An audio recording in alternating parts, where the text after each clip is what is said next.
I'm still experiencing grief. I'm still crying. I was shown that men aren't supposed to cry growing up. I was shown all these things as a kid, what a man's supposed to be, or what I thought a man was supposed to be as a little girl, growing up as a little girl. Uh, Even though I grew up in the 70s and 80s when there's a lot of toxic masculinity running rampant, I still thought that because I was a kid and no one was showing me any different, that that's the way the world was supposed to be for dudes. And it just seemed like the world was an easier place to be in, an easier place to occupy my space, an easier place to get things done, because I kept seeing my mom and my sister and me experiencing as a girl people saying no, no, no, no, you can't do that because you're a chick. That's stupid. That's the stupidest reason for anything. Anyways, I was shown growing up, men don't cry. Well, guess what? That's a bunch of crap. I've seen men cry. I'm crying. Not right now, but I was crying earlier today.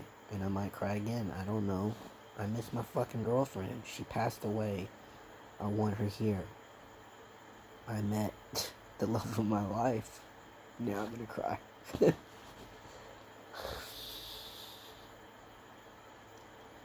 Grief sucks, y'all. There's pictures of a grief wheel. You can look it up.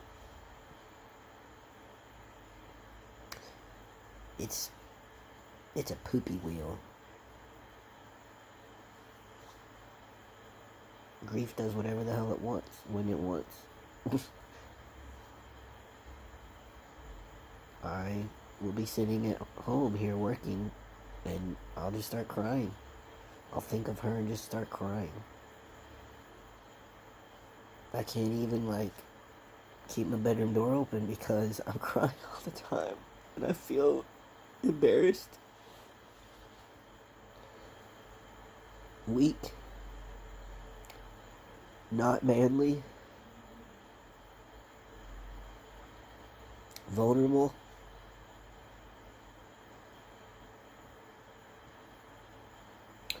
All the things that I was shown are not manly. All the criteria or feelings that I just listed, all that stuff, those are all things I was shown not to do or be as a man. Like, those were things I was shown examples as a kid, not from my dad. I never saw my dad cry, but I know my dad. So I know he had his moments. But I think he did those in private. I never saw him crying. I did see tears well in his eyes a couple times, but it was because of things were happening at the time. Like, his parents passed away. Things of that nature. See, that's ridiculous. Like, I'm thinking, oh, it's okay for my dad to cry when his parents pass away, because his parents passed away. But it's not okay for me to cry when my girlfriend passes away, or when my dad passes away. See, that's so fucked up. It's so fucked up that I have compassion for other people. But when I start crying, I'm this blubbering mess. That's how I view myself. I'm this blubbering mess who can't get anything done, is too emotional. I let my emotions get in the way. Even my roommate says that I'm angry all the time, and I'm not angry all the time. I'm just sad. I'm sad and frustrated. I'm sad and frustrated at the way my life is, and I know I'm the one that can change it. However, I've had 48 years of programming, not 48 years, 37 years of programming as a woman, being told to shut up, stay in my place. Here, let me take care of that. You're too stupid. You're too inept. You're too incapable because you're a woman.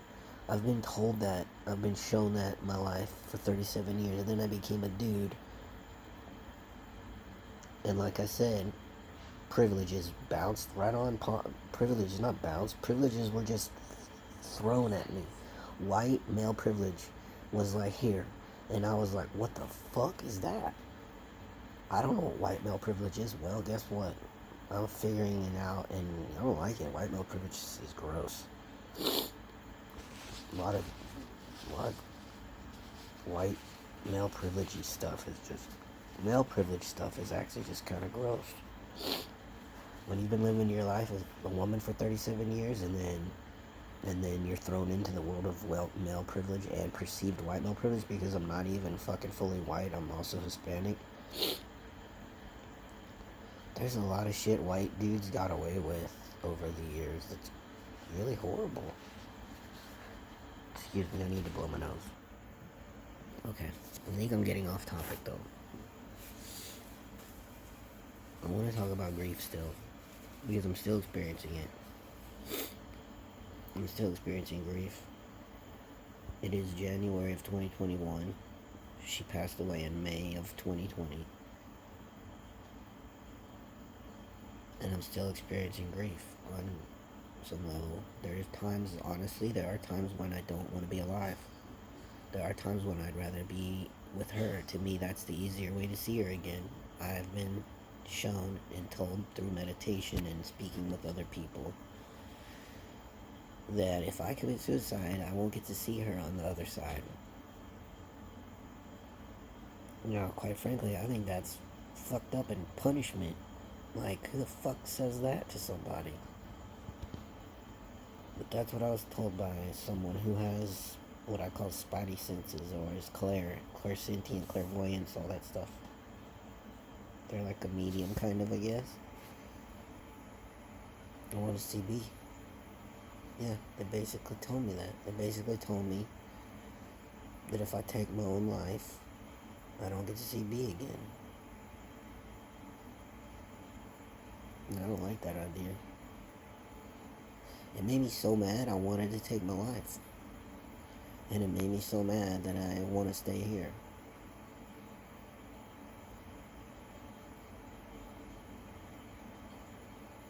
I feel stuck, y'all. I feel stuck and alone. And a big hole in my chest. It's like a big hole in my chest. The person I was in love with, I'm still in love with. What do I do with that? What do I do with that?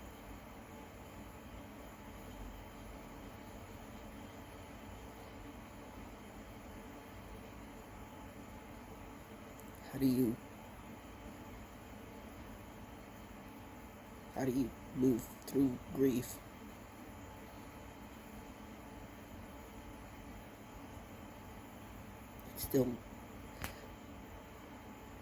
Still want to find love, because the person I'm in love with is dead.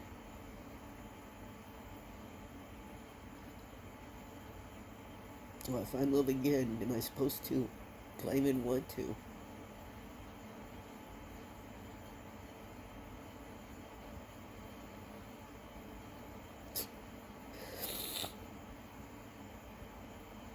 I do, but I don't, because it's not with me.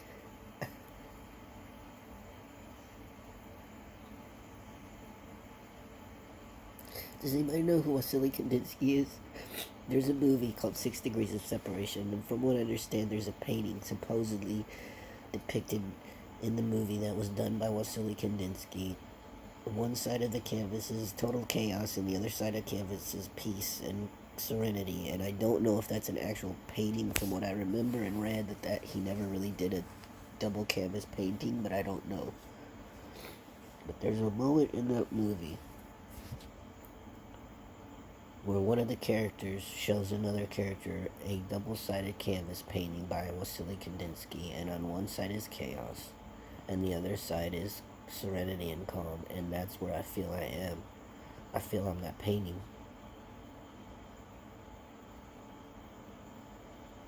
I feel like I'm living that painting.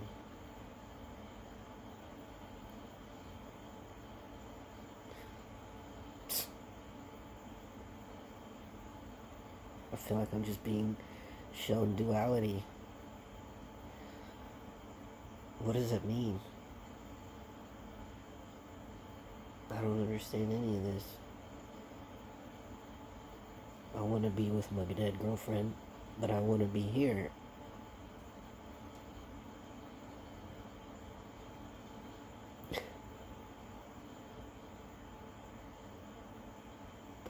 Come back.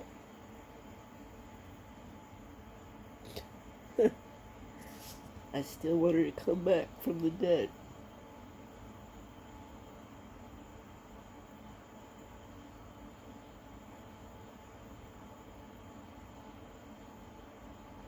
I still ask the universe to please bring her back to me.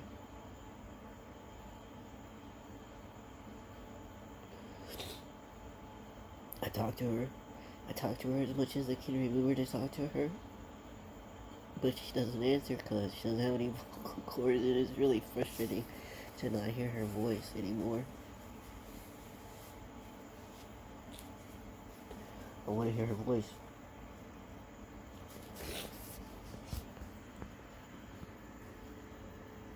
I want to hear your voice, B.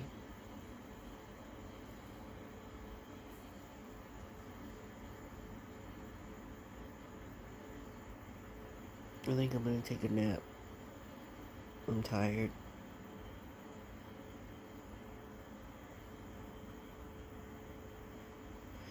I love you, Evan. That's me. Forgot to tell everybody, hey, I'm Evan.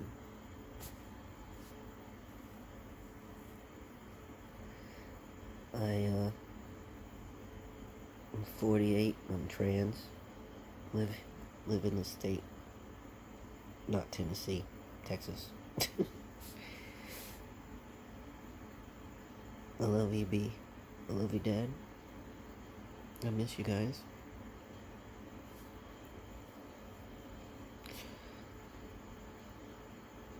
Apparently I'm still grieving. I think I'm gonna go take a nap for a minute before I have to go log on to work. And have a cry in my privacy of my own space, not here on YouTube. If anybody's lost anybody suddenly, I'm sorry. My heart goes out to you. It sucks. Alright. Peace out, everybody. Have a wonderful day. Talk to you next time.